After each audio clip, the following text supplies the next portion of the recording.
നമസ്കാരം. ഹെർബൽ വണ്ടേഴ്സിലേക്ക് എല്ലാവർക്കും സ്വാഗതം. ഞാൻ ഡോക്ടർ ലക്ഷ്മി മോഹൻ.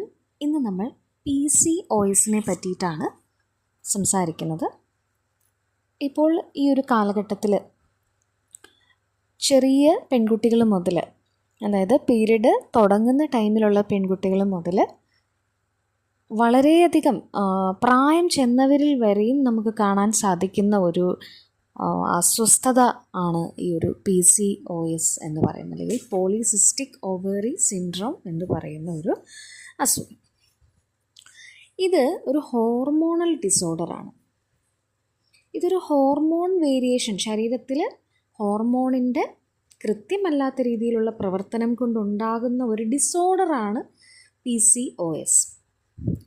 അപ്പോൾ ഇത് എന്തിനെയാണ് ബാധിക്കുന്നത്? പ്രധാനമായും ബേസിക്കലി ഇത് ബാധിക്കുന്നത് ഒരു സ്ത്രീയുടെ ഓവുലേഷനെയാണ്. ഇത് ഇറഗുലർ പീരിയഡ്സിനോ അല്ലെങ്കിൽ മെൻസ്ട്രേഷൻ പീരിയഡ്സ് ഇല്ലാതിരിക്കുകയോ ചെയ്യുന്ന ഒരവസ്ഥയിലേക്ക് സ്ത്രീകളെ കൊണ്ടെത്തിക്കുന്നു. ഇങ്ങനെയുള്ളവരിലാണ് ഇറഗുലറായിട്ട് 3 മാസത്തിലൊരിക്കൽ അല്ലെങ്കിൽ 4 മാസത്തിൽ 5 മാസത്തിലൊരിക്കലൊക്കെ ആയിരിക്കും പീരീഡ് ഉണ്ടാവുക. അപ്പോൾ അവർക്ക് കൃത്യമായ ഒരു കാലയളവിൽ, കൃത്യമായ ഗ്യാപ്പുകളിൽ, ഇപ്പോൾ 40 ദിവസത്തിലൊരിക്കൽ അല്ലെങ്കിൽ 28 ദിവസത്തിലൊരിക്കൽ, 30 ദിവസത്തിലൊരിക്കൽ, ഇങ്ങനെ കൃത്യമായ ഇടവേളകളിലായിരിക്കില്ല ഇവർക്ക് പീരീഡ് ഉണ്ടാവുന്നത്. അതിൻ്റെ അർത്ഥം എന്ന് പറഞ്ഞാൽ അവർക്ക് ഓവുലേഷൻ കൃത്യസമയത്ത് നടക്കുന്നില്ല എന്നുള്ളതാണ്. അപ്പോൾ ഇങ്ങനെയുള്ളവർക്കെന്ന് പറയുമ്പം ഓവം അല്ലെങ്കിൽ എഗ്ഗ് എന്ന് പറയുന്ന ഓവറി പ്രൊഡ്യൂസ് ചെയ്യുന്ന സ്ത്രീ ബീജം എന്ന് പറയാവുന്ന ഈ ഓവം മച്വർ ആയാൽ പോലും അത് റിലീസ് ചെയ്യാൻ താമസിക്കും. അല്ലെങ്കിൽ കുറേ ഓവം സെല്ലുകൾ മച്വർ ആവാനും അത് പിന്നെ റിലീസ് ചെയ്യാതെ ഇവിടെ ഹോൾഡ് ആവാനും പിന്നെ അത് സിസ്റ്റ് ഫോം ചെയ്യാനും എല്ലാമുള്ള സാധ്യതകൾ ഇവിടെ കൂടുകയാണ് ചെയ്യുന്നത്. ഓവുലേഷൻ നടക്കാതിരിക്കുന്ന അവസ്ഥയാണ് അനോവുലേഷൻ എന്ന് പറയുന്നത്.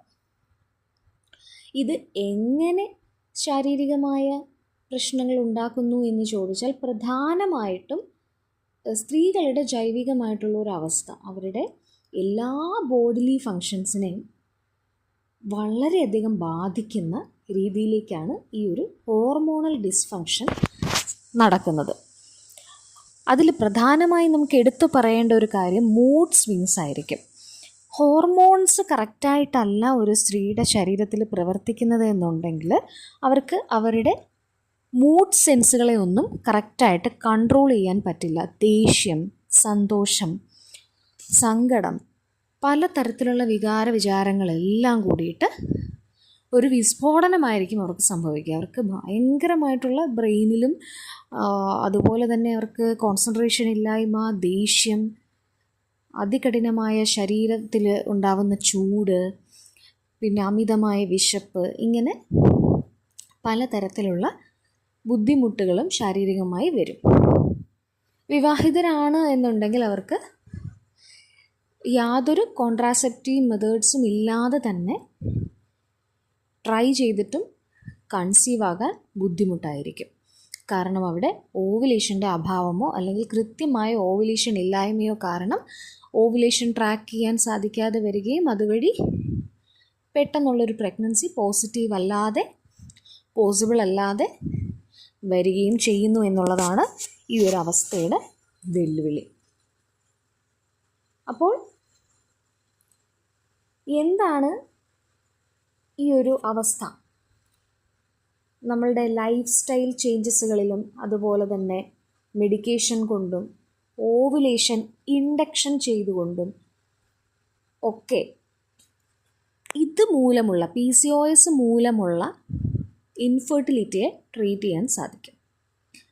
ലൈഫ് സ്റ്റൈലാണ് പ്രധാനപ്പെട്ട ഒരു വില്ലനായി PCOSൻ്റെ കാരണമായിട്ട് പ്രധാനമായും വന്നു ഭവിച്ചുകൊണ്ടിരിക്കുന്നത്.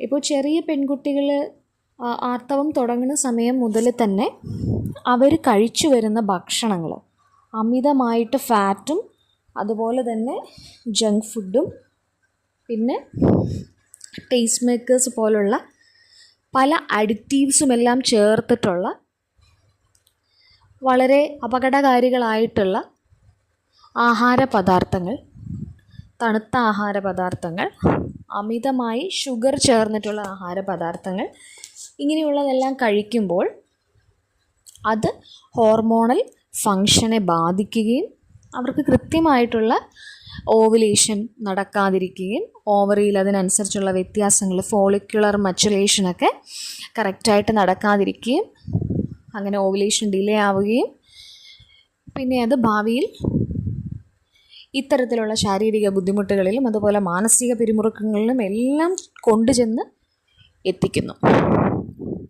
ഇതുവഴി അമിതമായി ഭാരം കൂടുകയും അതുകൊണ്ടുണ്ടാവുന്ന മാനസികവും ശാരീരികവുമായിട്ടുള്ള പ്രശ്നങ്ങളും ദഹന സംബന്ധമായിട്ടുള്ള പ്രശ്നങ്ങളും അതേപോലെ തന്നെ ശരീരത്തിൽ മുടി കൊഴിച്ചിൽ, അമിത രോമ വളർച്ച, ഇതെല്ലാം ഇതിൻ്റെ ഭാഗമായിട്ട് കാണപ്പെടുകയും ചെയ്യുന്നു. അപ്പോൾ ലൈഫ് സ്റ്റൈൽ, അതിൽ ഡയറ്റ്, അതുപോലെ തന്നെ എക്സസൈസ്. ഇന്നത്തെ യുവതലമുറയിൽ നമ്മൾ യോഗയുടെയൊക്കെ പ്രാധാന്യം വളരെയധികം അതിനെപ്പറ്റി നമ്മൾ സംസാരിക്കുന്നുണ്ടെങ്കിൽ തന്നെയും ഇപ്പോൾ വളർന്നു വരുന്ന കുട്ടികൾ, യുവതലമുറയിൽപ്പെട്ടവർ ഒരമണിക്കൂർ പോലും യോഗ ചെയ്യാൻ മാറ്റി വയ്ക്കുന്നില്ല എന്നുള്ളതാണ് ഏറ്റവും സങ്കടകരമായൊരു വസ്തുത. പഴയ കാലത്തെ പോലെ ധാരാളം ദൂരം സഞ്ചരിച്ച്, കാൽനടയായി സഞ്ചരിച്ച് സ്കൂളുകളിലേക്കൊക്കെ യാത്ര ചെയ്യേണ്ടുന്ന ഒരു അവസ്ഥാവിശേഷമല്ല ഇപ്പോൾ മിക്കവാറും കുട്ടികൾക്കുള്ളത്. അവർക്കിപ്പോൾ വാഹന സൗകര്യമുണ്ട്, സ്കൂളിൽ ചെന്നാൽ അവിടെ ഇരിക്കുകയാണ്, പിന്നെ ആഴ്ചയിലൊരിക്കലോ ഒക്കെ മാത്രമായി കിട്ടുന്ന ഒരു ഫിസിക്കൽ എഡ്യൂക്കേഷൻ പീരീഡ് ഉണ്ടാവും. അതും മിക്കവാറും എക്സാമിനേഷനോടടുപ്പിച്ച് മറ്റ് സബ്ജക്റ്റുകൾക്ക് വേണ്ടി സ്പെയർ ചെയ്യുകയാണ് പല സ്കൂളുകളിലും കണ്ടുവരുന്നതും.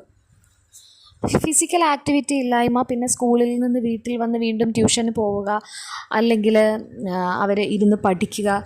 അപ്പോൾ ഫിസിക്കൽ ആക്ടിവിറ്റിയുടെ ഒരു ലാക്ക്, അതിൻ്റെ ഒരു കുറവ് വളരെയധികം ശാരീരികമായിട്ടുള്ള നമ്മളെ കൃത്യമായിട്ടുള്ള അവസ്ഥകളെ, ഇതുപോലുള്ള ജൈവിക അവസ്ഥകളെയും അതുപോലെ മാനസികമായിട്ടുള്ള വളർച്ചയെ വരെ ത്വരിതപ്പെടുത്തുന്നതിൽ വളരെ വലിയ പങ്ക് വഹിക്കുന്നതാണ് വ്യായാമം എന്ന് പറയുന്നത്.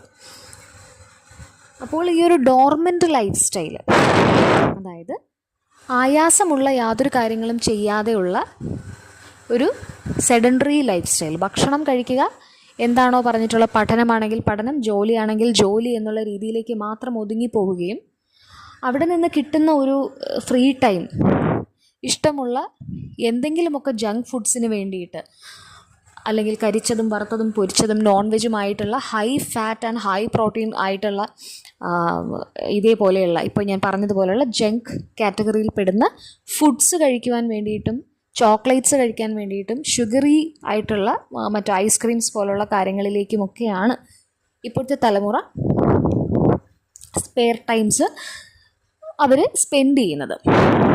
അപ്പോൾ അതുകൊണ്ടെല്ലാം തന്നെ ഈ ഒരു ഹോർമോണൽ ഇഷ്യൂസ് ഏറ്റവും കൂടുതൽ സ്ത്രീകളെ, പെൺകുട്ടികളെ ബാധിച്ചുകൊണ്ടിരിക്കുകയാണ്. അപ്പോൾ ലൈഫ് സ്റ്റൈലിൽ ഡയറ്റിന് മാത്രമല്ല എക്സസൈസിനും വളരെയധികം പ്രാധാന്യമുണ്ട്. അപ്പോൾ അതും നമ്മൾ ശ്രദ്ധിക്കേണ്ട ഒരു കാര്യമാണ്. പിന്നെ മെഡിക്കേഷൻസ്, ഇപ്പോൾ ആയുർവേദികമായിട്ടുള്ള രീതിയിൽ നമ്മൾ സംസാരിക്കുകയാണെന്നുണ്ടെങ്കിൽ ആ ഒരു രോഗിയുടെ രോഗീബലം, രോഗത്തിൻ്റെ അവസ്ഥ, പിന്നെ ശരീരത്തിൻ്റെ മറ്റ് അവസ്ഥാ അന്തരങ്ങളെല്ലാം തന്നെ നമ്മൾ നോക്കി വിശദമായി അതിനെ അനലൈസ് ചെയ്തതിന് ശേഷം നമ്മൾ ആ രോഗിക്ക് പ്രത്യേകമായിട്ടാണ് മരുന്ന് കൊടുക്കുക. ഇപ്പോൾ ഒരു PCOSന് നമ്മൾ ഒരു വ്യക്തിക്ക് കൊടുക്കുന്ന, ഒരു പെൺകുട്ടിക്ക് കൊടുക്കുന്ന മരുന്ന് മറ്റൊരു പെൺകുട്ടിക്ക് സ്യൂട്ടബിൾ ആയിക്കൊള്ളണമെന്നില്ല. കാരണം ആ പെൺകുട്ടിയുടെ ശരീരപ്രകൃതി ആയിരിക്കത്തില്ല, ആ പെൺകുട്ടിയുടെ കംപ്ലയിൻറ്റ്സ് ആയിരിക്കത്തില്ല മറ്റൊരു പെൺകുട്ടിക്കുള്ളത് അല്ലെങ്കിൽ മറ്റൊരു സ്ത്രീക്കുള്ളത്. അപ്പോൾ അത് കൃത്യമായി നിങ്ങൾ ഇവാലുവേറ്റ് ചെയ്യാൻ കൃത്യമായിട്ട് ഒരു കൺസൾട്ടേഷൻ എടുക്കേണ്ടത് അത്യാവശ്യമാണ്. അപ്പോൾ ഒരിക്കലും ഹെർബൽ റെമഡീസിൽ മാത്രം നമുക്ക് ഇങ്ങനെയുള്ള ഹോർമോണൽ ഇഷ്യൂസൊന്നും കൺട്രോൾ ചെയ്ത് കൊണ്ടുപോകാൻ സാധിക്കുകയില്ല. ആദ്യം തുടക്ക സമയത്തൊക്കെ ആണ് എന്നുണ്ടെങ്കിൽ, ഇപ്പം മെനാർക്കിയുടെ സമയത്തൊക്കെ ആണെന്നുണ്ടെങ്കിൽ, ആർത്തവം തുടങ്ങുന്ന സമയത്തൊക്കെ ആണെന്നുണ്ടെങ്കിൽ പെൺകുട്ടികൾക്ക് കൃത്യമായിട്ടായിരിക്കില്ല ആർത്തവം വന്നുകൊണ്ടിരിക്കുക. അപ്പോൾ ആ സമയത്തൊക്കെ വളരെ നല്ല ഹെൽത്തിയർ ആയിട്ടുള്ള ഡയറ്റും എക്സസൈസും അതിന് വേണ്ടിയിട്ടുള്ള ഫുഡും നാച്ചുറൽ റെമഡീസും കൂടെ മിക്സ് ചെയ്താണ് നിങ്ങൾ ആ കുട്ടീനെ പരിപാലിക്കുന്നത് എന്നുണ്ടെങ്കിൽ ഭാവിയിൽ PCODയുടെയോ പ്രശ്നങ്ങളില്ലാതെ തന്നെ ആ കുട്ടിക്ക് വളരെ സ്വസ്ഥമായിട്ടുള്ളൊരു ജീവിതം നിങ്ങൾക്ക് പ്രദാനം ചെയ്യാൻ സാധിക്കുന്നതായിരിക്കും. അപ്പോൾ ഒരുപാട് കാര്യങ്ങൾ നമ്മൾ ആ ചെറിയ പ്രായത്തിൽ തന്നെ ശ്രദ്ധിക്കാനുണ്ട് എന്നുള്ളതാണ്. ഇപ്പോൾ അച്ഛനമ്മമാർക്കാണെങ്കിലും കുട്ടികൾക്ക് ഇഷ്ടമുള്ള എന്തും വാങ്ങിക്കൊടുക്കുക എന്നുള്ള ഒരു തെറ്റായ പ്രവണത കണ്ടുവരാറുണ്ട്. കുട്ടികൾക്ക് പൊരിച്ച സാധനങ്ങൾ ഇഷ്ടമാണ്, അപ്പോൾ അത് വാങ്ങിച്ചു കൊടുക്കണം എന്നുള്ളൊരു തോന്നൽ അവരുടെ പ്രധാനപ്പെട്ട ദിവസങ്ങളിൽ, ബർത്ത്ഡേയ്സോ അല്ലെങ്കിൽ അവരുടെ എന്തെങ്കിലും അച്ചീവ്മെൻറ്റ്സിൻ്റെ അവസരങ്ങളിലോ ഒക്കെ അവർക്കിങ്ങനെ ട്രീറ്റ് ചെയ്യുന്നത് ചോക്ലേറ്റ്സും അവർക്കിഷ്ടമുള്ള ഇങ്ങനത്തെ ജങ്ക് ഫുഡ്സും ഒക്കെ വാങ്ങിച്ചു കൊടുത്തുകൊണ്ട് ഒരുപാട് പേരൻസ് ചെയ്യുന്നത് ശ്രദ്ധയിൽപ്പെട്ടിട്ടുണ്ട്. പക്ഷേ തെറ്റായ ഒരു കാര്യമാണ്. അവർ ഭാവിയിൽ അനുഭവിക്കാൻ പോകുന്നത് ശാരീരികമായിട്ടുള്ള ബുദ്ധിമുട്ടുകൾ മാത്രമായിരിക്കത്തില്ല, അതിൻ്റെ ഭാഗമായി മാനസികമായിട്ടുള്ള ധാരാളം പിരിമുറുക്കങ്ങളും പ്രശ്നങ്ങളും അവരെ അലട്ടുമെന്നുള്ളതും അത് അവരുടെ ഡേ ടു ഡേ ലൈഫിനെ തന്നെ ബാധിക്കുമെന്നുള്ളതും നിങ്ങൾ പേരൻസ് തിരിച്ചറിയേണ്ടത് തന്നെയാണ്. ഒരു 6-7 വയസ്സ് കഴിയുന്നത് മുതൽ തന്നെ ഒരു പെൺകുട്ടിയുടെ ആഹാര രീതിയെ വളരെയധികം ശ്രദ്ധിച്ച് മാത്രം വേണം പേരൻസ് കൊടുക്കാൻ വേണ്ടിയിട്ട്.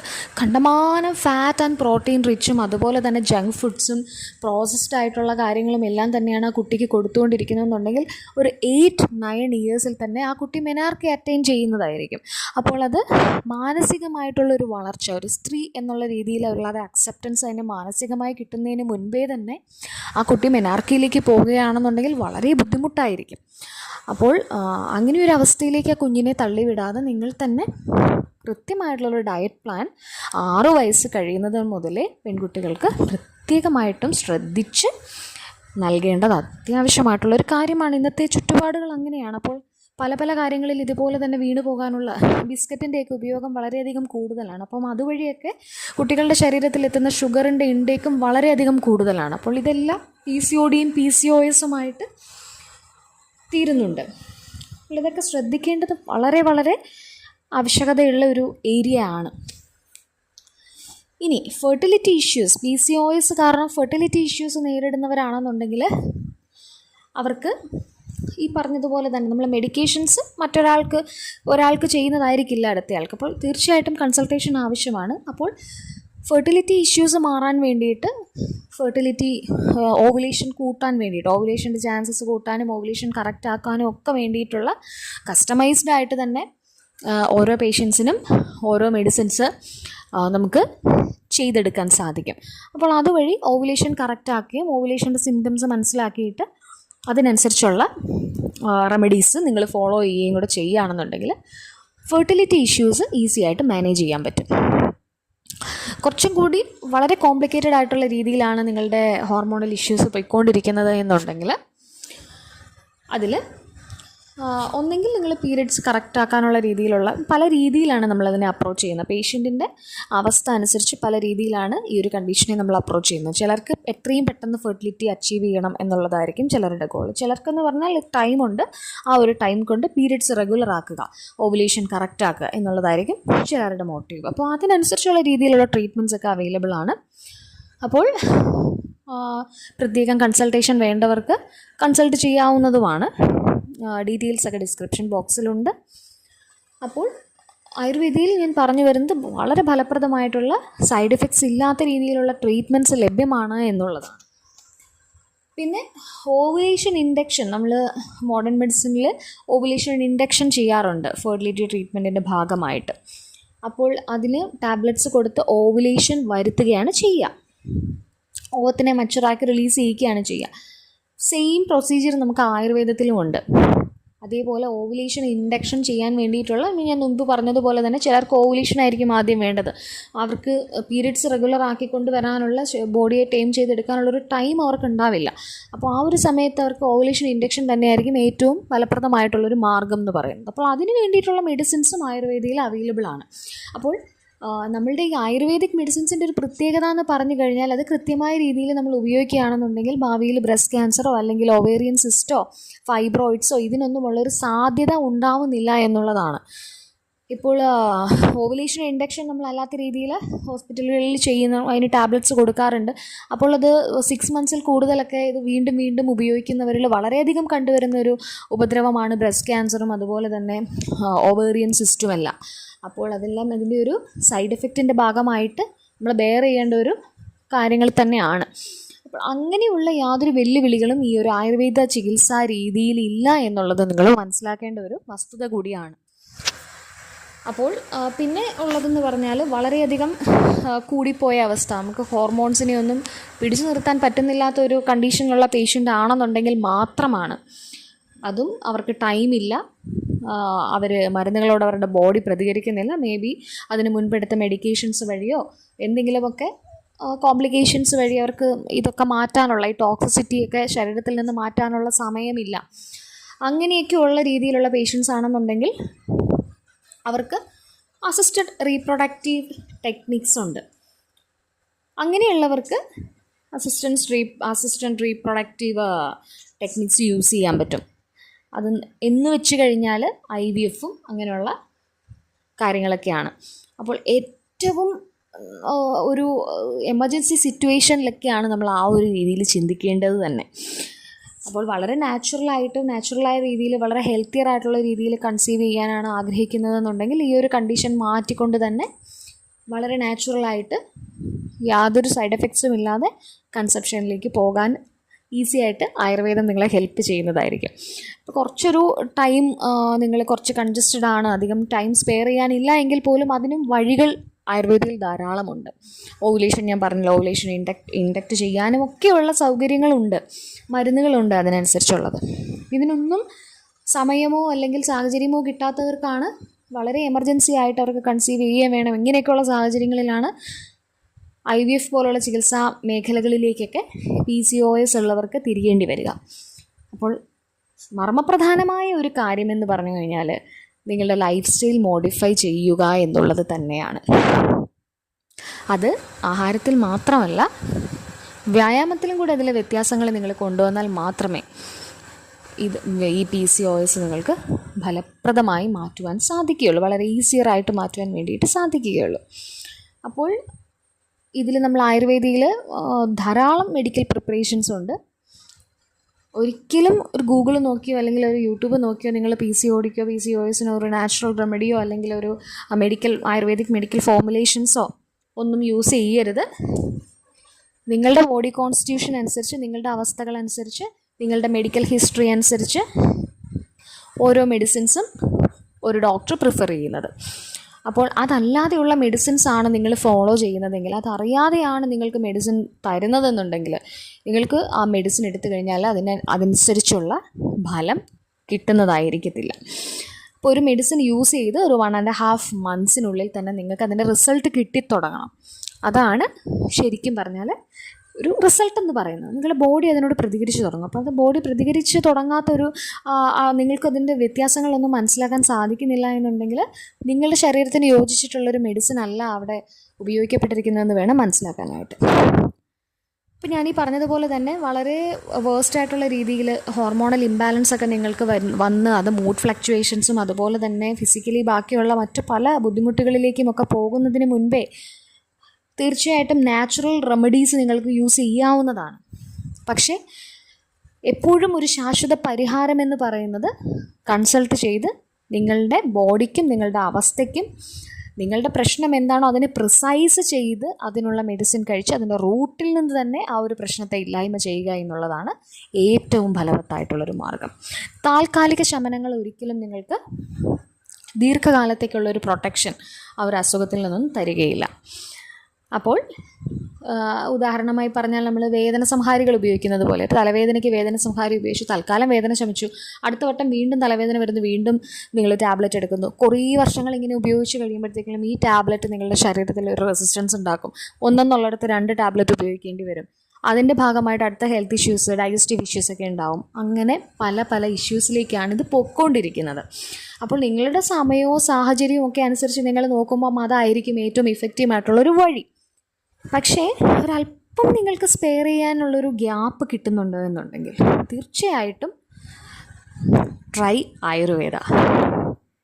യാതൊരു ടെൻഷനുമില്ലാതെ ഒരസുഖത്തെ അതിൻ്റെ റൂട്ടിൽ നിന്നും പറിച്ചെറിയാനായിട്ട് ആയുർവേദിക്ക് സാധിക്കുമെന്ന് ഞാൻ അഷ്വർ ചെയ്യുകയാണ്. എന്തെങ്കിലും സംശയങ്ങളോ എന്തെങ്കിലും നിങ്ങൾക്ക് മനസ്സിലാവാനോ എന്തെങ്കിലുമൊക്കെ സംശയങ്ങൾ ഇത് കേട്ടിട്ടോ അല്ലെങ്കിൽ അഡ്വൈസസോ ഒക്കെ വേണമെന്നുണ്ടെങ്കിൽ കമൻറ്റിൽ ചോദിക്കാവുന്നതാണ്. അതുപോലെ കൺസൾട്ടേഷൻ വേണ്ടവർക്ക് അപ്പോയിൻമെൻറ്റ് എടുക്കാവുന്നതാണ്. ഡീറ്റെയിൽസ് ഡിസ്ക്രിപ്ഷൻ ബോക്സിൽ കൊടുത്തിട്ടുണ്ട്. അപ്പോൾ മറ്റൊരു ഉപകാരപ്രദമായ ടോപ്പിക്കുമായി നമുക്ക് വീണ്ടും കാണാം. അതുവരെ നന്ദി.